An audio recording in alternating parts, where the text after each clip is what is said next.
नमस्कार दोस्तों, welcome back to your own channel wealth saga. वैसे तो अगले हफ्ते कई सारे स्टॉक्स पे जबरदस्त इंपैक्ट पड़ने वाला है, लेकिन हम लोग बात करेंगे उन टॉप 5 स्टॉक्स की जिसपे कि सबसे ज्यादा इंपैक्ट पड़ेगा। अगर बात करें न्यूज फ्लो की, तो आज तक का सबसे बड़ा वन डे स्पाइक इंडिया ने आज के दिन रिकॉर्ड किया है।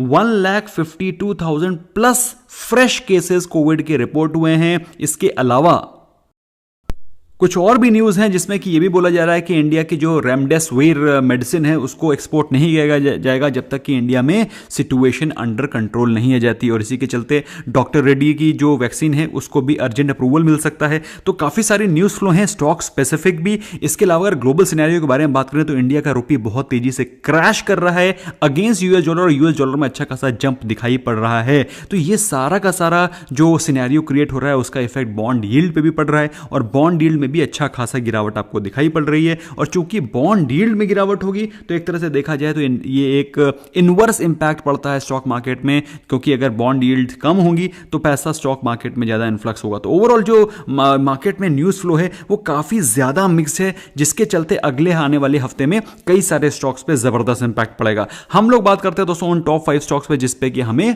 फोकस रखना चाहिए। दोस्तों पहला स्टॉक है टीसीएस। अब टीसीएस के सबसे पहले रिजल्ट्स आने वाले हैं अगले हफ्ते में as far as blue chip stocks are concern.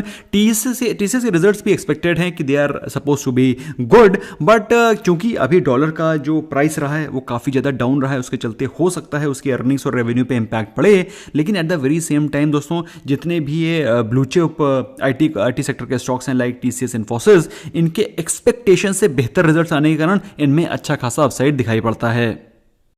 Investment के नाते दोस्तों अगर बात करें बहुत ही ज़बरदस्त स्टॉक है, और सबसे इंपॉर्टेंट चीज़ क्या है कि ज़्यादा महंगा नहीं है। डिविडेंड यील्ड के बारे में बात करें तो 2% के ऊपर की डिविडेंड यील्ड देता है ये स्टॉक। अगर बात करें इसके पिछले एक साल के परफॉर्मेंस की, then you will be flabbergasted the kind of performance this stock has done.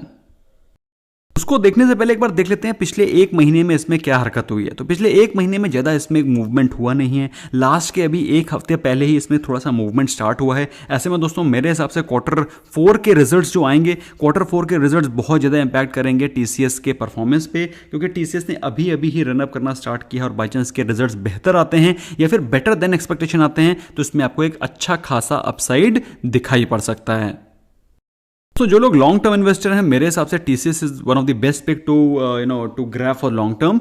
Although TCS के बारे में मैं डिटेल्ड वीडियो बनाऊंगा उसके जिस दिन क्वार्टर के रिजल्ट्स आएंगे उस दिन सेपरेटली। फिलहाल दोस्तों अगर बात करें सेक्टर के परफॉर्मेंस की और टीसीएस के परफॉर्मेंस की, तो सेक्टर से कहीं ज़्यादा बेहतर परफॉर्म किया है टीसीएस ने। और ऑफकोर्स अगर सेंसेक्स से कंपेयर करें तो ऑलमोस्ट थ्राइस नहीं तो 2.5 टाइम्स बेहतर परफॉर्म और रिटर्न दिए हैं as compare to Sensex and Nifty, as compare to broader indices.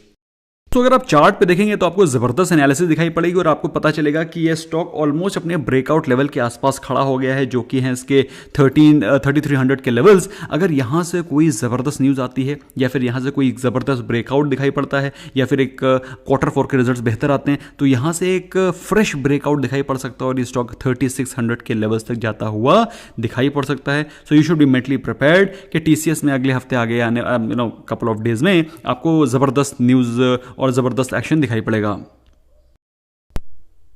Next होगा दोस्तों टीसीएस, जिसके रिजल्ट्स आने वाले हैं Q4 के ऑन 14th ऑफ अप्रैल। इसके अलावा वो बोनस, डिविडेंड और बाई बैक की भी अनाउंसमेंट हो सकती है। ऐसे में दोस्तों इन्फोसिस पे नजरें रखना बहुत जरूरी है। इसकी सेपरेट एनालिसिस मैंने पोस्ट करी है अभी अपने चैनल पर, तो आई एम श्योर आपने उसको देखा होगा, इसलिए मैं इन्फोसिस को इसमें डिस्कस नहीं करूंगा। थर्ड स्टॉक है दोस्तों विप्रो के रिजल्ट्स आने वाले हैं 15th ऑफ अप्रैल को। 15th ऑफ अप्रैल को विप्रो के रिजल्ट्स भी बेहतर एक्सपेक्टेड हैं as compare to the other IT sector stocks, क्योंकि इंडिया का जो करेंसी रहा है that has been stronger as compare to US dollar, और विप्रो का अच्छा खासा रेवेन्यू इंडिया से भी आता है। ऐसे में दोस्तों विप्रो के रिजल्ट्स भी एक्सपेक्टेड हैं कि they will be coming better than expectation. अब कैसे रिजल्ट्स आते हैं वो तो समय बताएगा, इसलिए आप इस स्टॉक को भी वॉच लिस्ट पे रख सकते हैं। और मुझे इसमें अच्छी खासी अपसाइड भी दिखाई पड़ रही है, क्योंकि पिछले एक महीने में स्टॉक ज़्यादा रनअप नहीं करा है, जबकि सेक्टर में ज़्यादा जंप आ चुका है। ऐसे में विप्रो पे आप फोकस रख सकते हैं, इसको वॉचेस पे रख सकते हैं। इसमें आप बेहतर मूवमेंट भी एक्सपेक्ट कर सकते हैं इन अ शॉर्ट टर्म। दोस्तों कोई भी वीकनेस आती है अगर मार्केट में, या फिर कोई भी वीकनेस आती है स्टॉक स्पेसिफिक, तो इसको लॉन्ग टर्म अपॉर्चुनिटी ही समझा जाए, क्योंकि इस स्टॉक ने बहुत ही शानदार परफॉर्मेंस दिया है पिछले एक साल में as compare to sector as well. Sector ने दिए हैं 110% के रिटर्न, मतलब आपने जो भी कैपिटल इन्वेस्ट करी है पिछले एक साल में आईटी सेक्टर में, उसको इस सेक्टर ने ही डबल कर दिया है। अगर बात करें विप्रो की, तो Wipro has given better returns than this, of course Sensex और ब्रॉडर इंडाइसेस से ऑलमोस्ट डबल रिटर्न्स दिए। ऐसे में दोस्तों विप्रो को आप अपने वॉच लिस्ट पे रख करके इसको ट्रेड कर सकते हैं। दोस्तों इस समय सारे के सारे जो गुड क्वालिटी स्टॉक्स हैं, गुड क्वालिटी आईटी सेक्टर के स्टॉक्स हैं, वो ऑलमोस्ट अपने ब्रेकआउट लेवल के आसपास खड़े हुए हैं। अगर हम लोग बात करें विप्रो की, तो विप्रो में एक बहुत ही स्ट्रॉन्ग रेजिस्टेंस जोन है 450 का। अगर आप देखिए 1 2 3 4, चौथी बार ये 450 के लेवल्स के आसपास जाता हुआ दिखाई पड़ रहा है। अगर इसने 450 460 को स्ट्रांगली तोड़ा, जो कि ऐसा लग रहा है कि it will break, then you can expect levels of 500 520 in very short term. ऐसे में दोस्तों Wipro should be at your watch list, जिसको कि आपको ऑब्जर्व करना है, और अगर ब्रेकआउट होता है तो उसमें आप फ्रेश एंट्री भी कर सकते हैं। दोस्तों इस हफ्ते है आईटी सेक्टर्स के जबरदस्त ब्लू चिप स्टॉक्स की भरमार Q4 के रिजल्ट्स की। अगर हम लोग बात करें माइंडट्री के रिजल्ट्स आ रहे हैं 16 अप्रैल को, और ऐसा एक्सपेक्टेड है कि माइंडट्री के रिजल्ट्स भी बहुत ही शानदार आने वाले हैं। तो ये बात शायद मार्केट को भी पता है, और इसीलिए उसने इसके प्राइस में इसके अच्छे रिजल्ट्स को फैक्टर इन करने की कोशिश करी है। पिछले एक महीने में स्टॉक हैज रिजन 24%। ऐसे में दोस्तों मैं ये कह सकता हूं कि स्टॉक में अच्छे रिजल्ट्स ऑलरेडी फैक्टर इन हो गए। हाउएवर अगर बाई चांस टीसीएस के रिजल्ट्स बेटर देन एक्सपेक्टेशन आते हैं, तो इसमें आपको फ्रेश राउंड ऑफ बाइंग और फ्रेश राउंड ऑफ जंप दिखाई पड़ सकता है। अगर बाई चांस माइंडट्री के रिजल्ट्स बेहतर नहीं आते हैं, तो यहां से आपको करेक्शन भी दिखाई पड़ सकता है। ऐसे में दोस्तों माइंडट्री को वॉच लिस्ट पे रख करके इसको जबरदस्त तरीके से ट्रेड किया जा सकता है based on news flow and based on the results of TCS and Infosys. तो Mindtree will be one of the major traded stock in this week. अगर जो लोग निवेशित हैं इसमें, जो लोग फ्रेश निवेश करना चाहते हैं, मेरे हिसाब से दोस्तों ये स्टॉक लॉन्ग टर्म के लिए बहुत ही शानदार है। बहुत ही ज़बरदस्त परफॉर्मेंस वाली कंपनी है, बहुत ही हाई प्रॉफिट मार्जिन की कंपनी है। अगर हम लोग बात करें इसके पिछले एक साल के परफॉर्मेंस की, लंबी अवधि को अगर हम लोग नहीं भी देखते हैं, लंबी अवधि उसको भी देखेंगे। फिलहाल पिछले एक साल में सेक्टर ने 110% के रिटर्न दिए हैं, जो कि मैंने अभी आपको बताया था। इस स्टॉक ने सेक्टर से भी डबल रिटर्न दिए। Can you beat this? और अगर हम लोग ब्रॉडर इंडाइसेस के बारे में बात करें, निफ्टी सेंसेक्स, तो उससे 300+ टाइम्स इसने परफॉर्मेंस दिया है। ऐसे में दोस्तों ये स्टॉक अगर आपको किसी भी गिरावट में मिलता है, तो आप फ्रेश इन्वेस्टमेंट इनिशिएट कर सकते हैं। सो दोस्तों इसमें ऑलरेडी ब्रेकआउट हो चुका है। अगर हम लोग बात करें माइंडट्री की, तो Mindtree is already in its full flow. और अगर आप फ्रेश इन्वेस्टमेंट करना चाहते हैं, तो मेरे हिसाब से थोड़ा सा वेट करें। अगर बाई चांस में कोई गिरावट आती है, गिरावट में स्टॉक अगर आपको 2000 से 2100 के बीच में मिल पाता है, तो फिर इसमें एक ज़बरदस्त वैल्यू बाइंग की अपॉर्चुनिटी यहाँ पर दिखाई पड़ेगी। फिलहाल स्टॉक अपने अच्छे खासे मोमेंटम में है। मेरे हिसाब से इसको वॉच लिस्ट पे लगाएं और गिरावट का वेट करें। अगर बाई चांस कोई गिरावट आती है, फ्रेश राउंड ऑफ सेलिंग आ जाती है, इसमें कहीं 5 to 10% की गिरावट आती है 2100 के आसपास, you can initiate a fresh buy. As of now, at least I will not be interested to buy this stock at this price range. Last but not least is the HDFC bank. और HDFC bank के results आने हैं 17 अप्रैल को। दोस्तों इसमें एक चीज़ बहुत ही observe करने वाली है, जिसको कि मैं अभी चार्ट पर डिस्कस करूंगा, कि HDFC बैंक ऑलरेडी अच्छा खासा करेक्ट हो चुका है, और इसके क्रेडिट कार्ड सेल्स और इसके बैंकिंग में जो टेक्निकल एरर्स और फॉल्ट के चलते इसके हो सकता है रेवेन्यू पे या फिर इसके बिजनेस पे कुछ इंपैक्ट आपको दिखाई पड़े। और ये सारी चीज़ों को मार्केट भी फैक्टर इन इसके प्राइस में करने की कोशिश कर रही है। अगर हम लोग बात करें स्टॉक के वैल्यूएशन की, तो इंडस्ट्री के प्राइस टू अर्निंग रेशियो से काफी सस्ते वैल्यूएशन पे स्टॉक मिल रहा है। बाई चांस अगर इसमें कोई भी गिरावट आती है और स्टॉक कहीं बाई चांस अगर 1350 से 1365 के प्राइस रेंज के आसपास आप इसको कैप्चर कर पाते हैं, मेरे हिसाब से एक बहुत ही शानदार वैल्यू बाइंग होगी। चार्ट पे भी समझेंगे, पहले देखते हैं पिछले एक महीने में क्या ट्रेंड रहा है।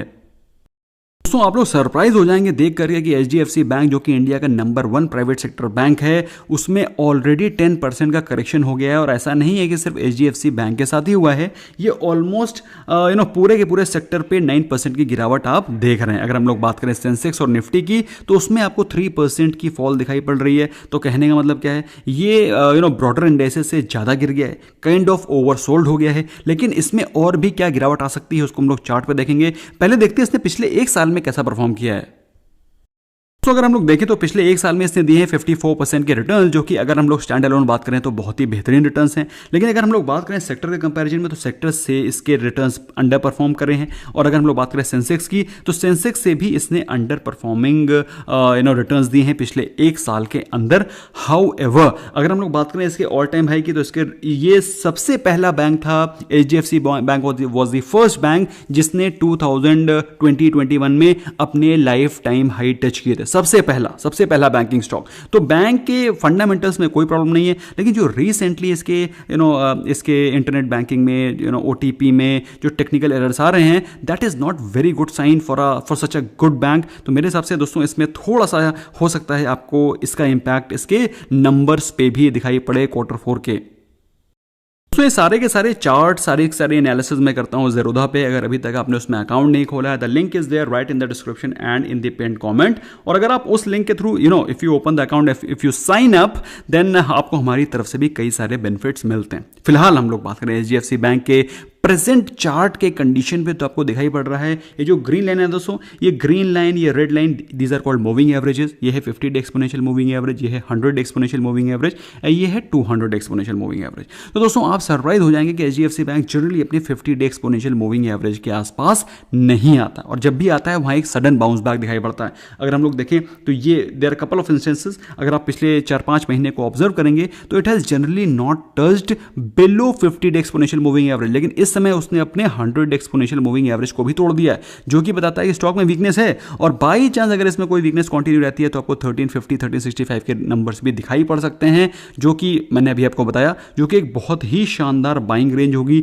तो इस प्राइस पे आप GTT ऑर्डर लगा सकते हैं। और दोस्तों अगर ये स्टॉक इस प्राइस के आसपास मिलता है, I think it's a great value by. दोस्तों इन सभी स्टॉक्स में मैंने अपनी ब्रॉड राय दी है। जब कभी फ्रेश इन्वेस्टमेंट करना है अपने फाइनेंशियल एडवाइजर से डेफिनेटली पूछें इनमें से कौन सा स्टॉक ऐसा है जिसके बारे में आप चाहते हैं कि मैं पूरी थर्ड ब्रेन एनालिसिस करूं। ऑल्दो इन्फोसिस की तो मैंने पोस्ट कर दी है, आई एम श्योर आपने उसको देखा होगा, नहीं देखा यू मस्ट वॉच। और कौन से स्टॉक का चाहते हैं मुझे कमेंट सेक्शन में डेफिनेटली बताएं। वीडियो पसंद आता है स्मैश करें like button, because that motivates me to keep bringing best of the content for you all. Thank you so much for giving your precious time.